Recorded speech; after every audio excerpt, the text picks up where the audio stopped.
So while, yes, you can find an OG flip phone, some of the relics on eBay, we're seeing companies develop new models too. Flip phones are hot right now. Flip phone. While it might seem like dumb phones are a product of the past, they've actually remained prevalent around the world and still make up about a quarter of phones actively being used. And yes, this is in large part due to their affordability in developing countries, but it's also becoming a movement among younger generations.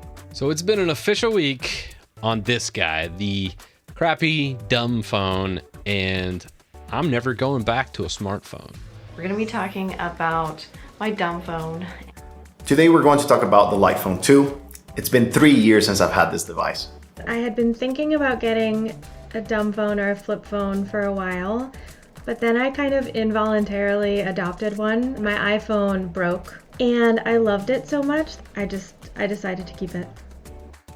Despite this, smartphones are still king.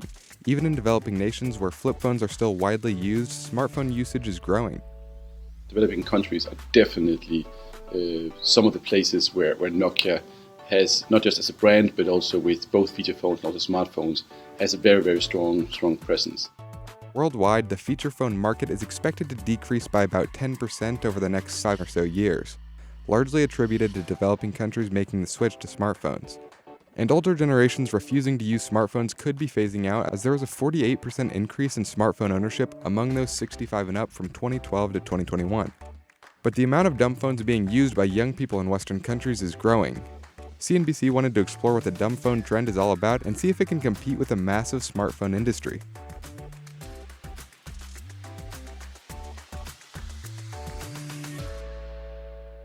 Within the dumb phone market, there are essentially two avenues most consumers take, one being a classic flip or slide phone similar to what was commonly used in the early and mid-aughts, like a Motorola or Nokia. Two being a modern minimalist phone from brands like Light or Punkt, whose phones are in a way purposely dumb. And these brands are also labeling their phones as feature phones, which is like a flip phone with some additions like a hotspot or a GPS. How do you feel about the term dumb phone? What we're trying to do with the Light phone isn't to create a dumb phone, but to create a more intentional phone, a premium minimal phone, which, isn't inherently anti-technology, but it's about consciously choosing how and when to use which aspects of technology add to my quality of life versus tempting me with all sorts of vulnerabilities of the smartphone. In Europe, for instance, you have a culture here in Switzerland and Germany, they don't call it a dumb phone or a digital minimalist phone, they call it the weekend phone. One of the biggest reasons some Gen Zers are reverting to a dumb or minimalist phone is the concern with smartphones' effects on mental health. We all know that what people convey through social media, they only convey the best of their life, which makes others falsely believe they live a lesser life by social comparison, which in turn negatively affect their self-esteem and well-being. The US Surgeon General even recently stated that 13 is too young to be on social media, so some are taking the initiative and switching to a dumb or feature phone incapable of browser and social media use. It's definitely a trend that we've noticed, that people have been very occupied with digital social media for a while, and a lot of people want to take a step back and get a bit more detached from that part of their life. I take my smartphone with me absolutely everywhere, so I decided to jump on the dumb phone bandwagon and test out a couple different devices. This is the Punkt MPO2 phone.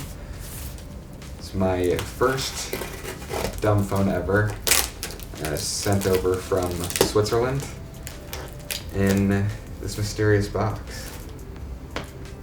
It has a T9 layout, which I've never actually used before for typing, so we'll see how that goes. I started to find that Americans in their 20s are on their phones for about 29 hours a week, equaling about 4 hours a day.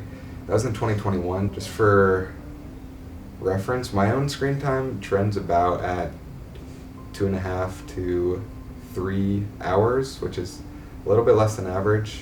The vast majority of my time is spent on messages. So now I'm gonna swap out the SIM from my iPhone to the Punkt phone. The Punkt phone retails for about $380 or $400 if you want it in light blue.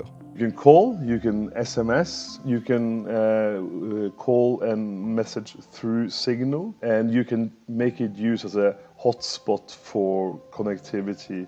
There are other purposely dumb phones like the light phone, which allows for a little bit more leeway, I guess, on what you can do.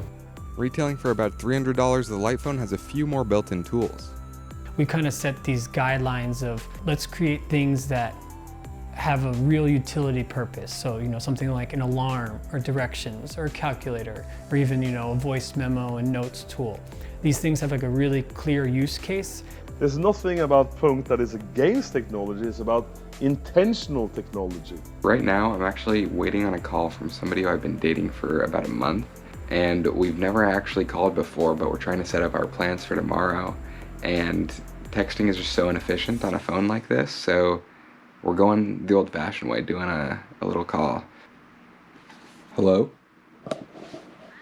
Hi.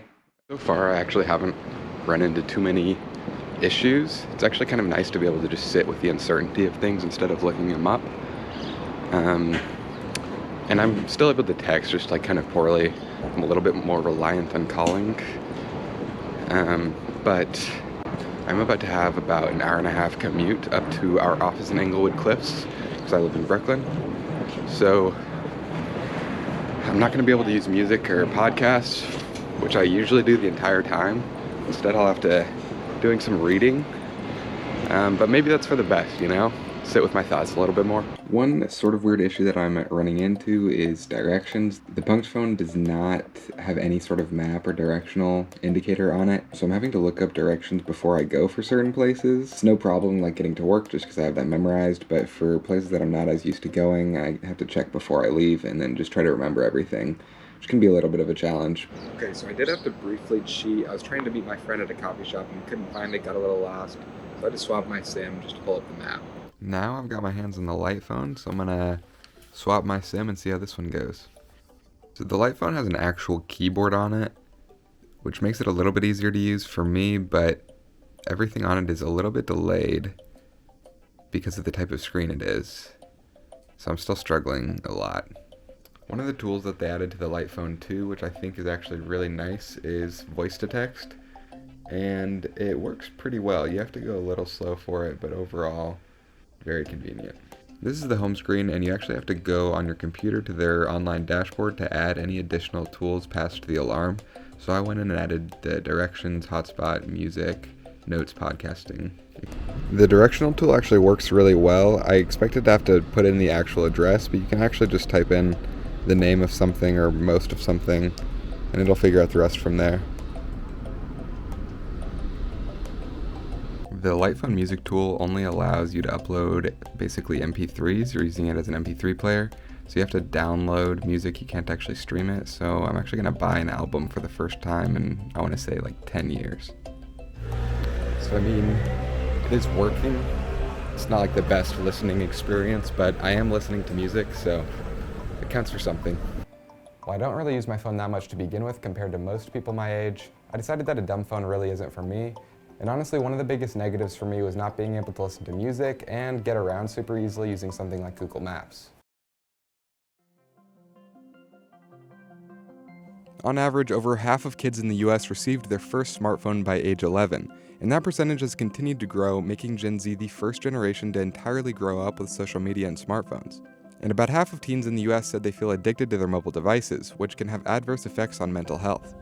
This is why parents should be encouraging healthy device habits. It's not about prohibiting or banning totally a device from being used. Maybe encouraging their children to take some regular breaks. A recent study found that decreasing teens' smartphone-based social media use by 50% improves issues with emotional distress. But I think you can see it with certain Gen Z populations. They're tired of the screens. They don't know what is going on with mental health, and they're trying to make cutbacks. And from 2019 to 2022, over 1 billion feature phones were sold globally.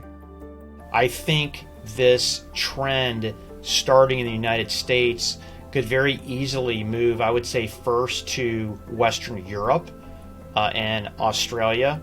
And then after that, places like Eastern Europe and even places like China. This trend is largely a result of mental health concerns and in part why companies like Light and Punkt said its devices are popular among younger audiences despite having simple and intuitive designs. A study connecting mental health and the rise of social media from 2008 to 2018 found that 18 to 23-year-olds who reported experiencing a depressive episode increased by 83%. So I wanted to change my lifestyle, kind of like get into a slower lifestyle instead of like the fast pace of the internet.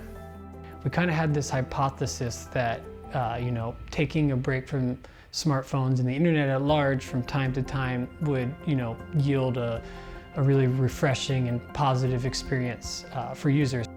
And brands like Light and Punkt that are geared toward younger audiences have found success and increasing device sales. From 2021, for example, to the last year, 2022, we did grow 50% year over year. We are fivefold compared to 2018. Let's put it this way. So, but we are not in the millions; we are in the 100,000s. But I think this Light phone, Punkt, and brands that are new, I think, could make a much bigger impact, particularly in the Western worlds, because it's not apologizing for being not a smartphone. In 2021, just 61% of Americans 65 and up were using smartphones, while 29% were using a dumb or feature phone. The biggest question that I wanted to figure out is, will they age out or will they move to something different? And as with most technology, older generations were slow to adopt smartphones. In 2012, once smartphones had picked up some serious steam, only 13% of those 65 and up had a smartphone, compared to 66% of 18 to 29-year-olds. What's assumed is that older generations are still using feature phones because it's what they're used to and have no need for the updated tech, and just 45% of them said they ever use social media. I do believe we'll see higher adoption of dumb phones even when folks like I age out. If nothing else, the dexterity that it takes to touch the screen of a smartphone when you get older is tough. Your eyes go, and directly you cannot operate a smartphone without having some reasonable eyesight. Older generations are sticking with Nokia phones and still doing that. But I think that's also where we really try to bring on top of that innovation so they can still function in a modern society. Older generations are clearly shifting away from dumb phones, and despite the growing movement among younger generations, 85% of Americans have a smartphone. And that percentage has grown every year since their inception, but some think the dumb phone industry will grow as well. In North America, the market for dumb phones is pretty much flatlined, right, over the past 4 or 5 years, but I could see it getting up to 5% increase in the next 5 years, if nothing else, based on the more public health concerns that are out there. The problem is that humanity is not yet ready for this fast evolving software. Children are not yet ready because they are going through the very important developmental age. So they're not yet prepared to face all the challenges that are currently available on the internet, video games, or even the social media platforms. I think in the next 5 years, we will have major CDC warnings about the dangers of smartphones, and collectively that the smartphone industry wasn't able to manage on its own, and I could see there being some restrictions, and that alone I think will bring out likely parents not giving kids smartphones but more dumb phones into the future.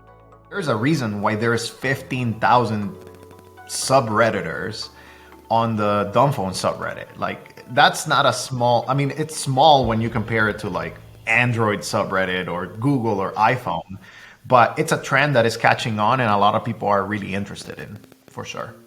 This is actually one of the best things I've ever done for my mental health, because I've decreased the stimulation. I've created more space to feel my own ideas and to touch in with my emotions and just to kind of feel like what's going on with me without all of the noise.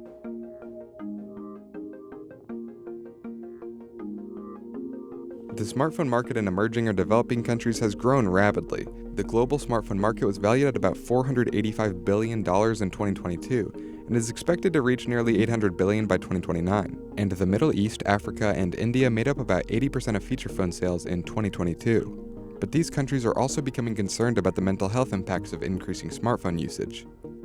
A survey conducted in 11 developing countries found that 63% of adults were concerned that mobile phones were having a bad influence on children. But despite this, mental health isn't really the reason people in developing countries are opting for dumb phones. Price is. That has very little to do with capability and parents watching their kids. It has everything to do with the price point and the reliability. In that same 11-country survey, 70% of respondents said that mobile phones have been overall good for society. A lot of folks in areas like India, that they'll run their entire business on a smartphone. And therefore I do see the numbers going up for a country like India. And the makers of Nokia phones said they're still selling millions of feature phones globally every month. However, the US is one of few markets where they noticed growth in feature phone sales last year. While feature phones do make up most of the cell phones actively being used in India, new phone sales are heavily in favor of smartphones. Of the roughly 200 million mobile phones shipped in India in 2022, only about 57 million were feature phones. And while feature phones are decreasing in developing nations, the industry does have a steady following elsewhere in certain niche markets, and could see some growth as mental health concerns associated with social media and smartphones rise. While my experience wasn't terrible and I really don't use my phone that much to begin with, it's definitely something that I decided isn't really for me, and it remains to be seen whether it'll be more than just a trend in the US.